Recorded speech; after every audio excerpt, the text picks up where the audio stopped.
সেই দিন অনেক রাত অবধি বসেছিলাম পার্কটায়। খালি মনে হচ্ছিল এই হয়তো তুই পেছন থেকে জড়িয়ে ধরবি, হয়তো বলবি মজা করছিলি। আসলে তোর কথাগুলি যেন বিশ্বাসই হচ্ছিল না, অথবা বলা যায় মন চাইছিল না। মনের আর কি দোষ?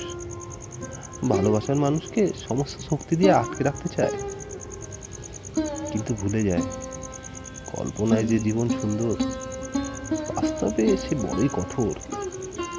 সে ভুলে যায় যাকে সে আঁকড়ে ধরে বাঁচতে চায় সে বাঁধন ছিঁড়েছে বহু আগে। বৃথাই সম্পর্ক আর টানতে চায় না হয়তো। ওরে মন, ভাবছো এবার কি হবে? কি আর হবে? সবার যা হয় তাই হবে। তোমার শেষকৃত্য হবে, আজ তুমি মারা যাবে।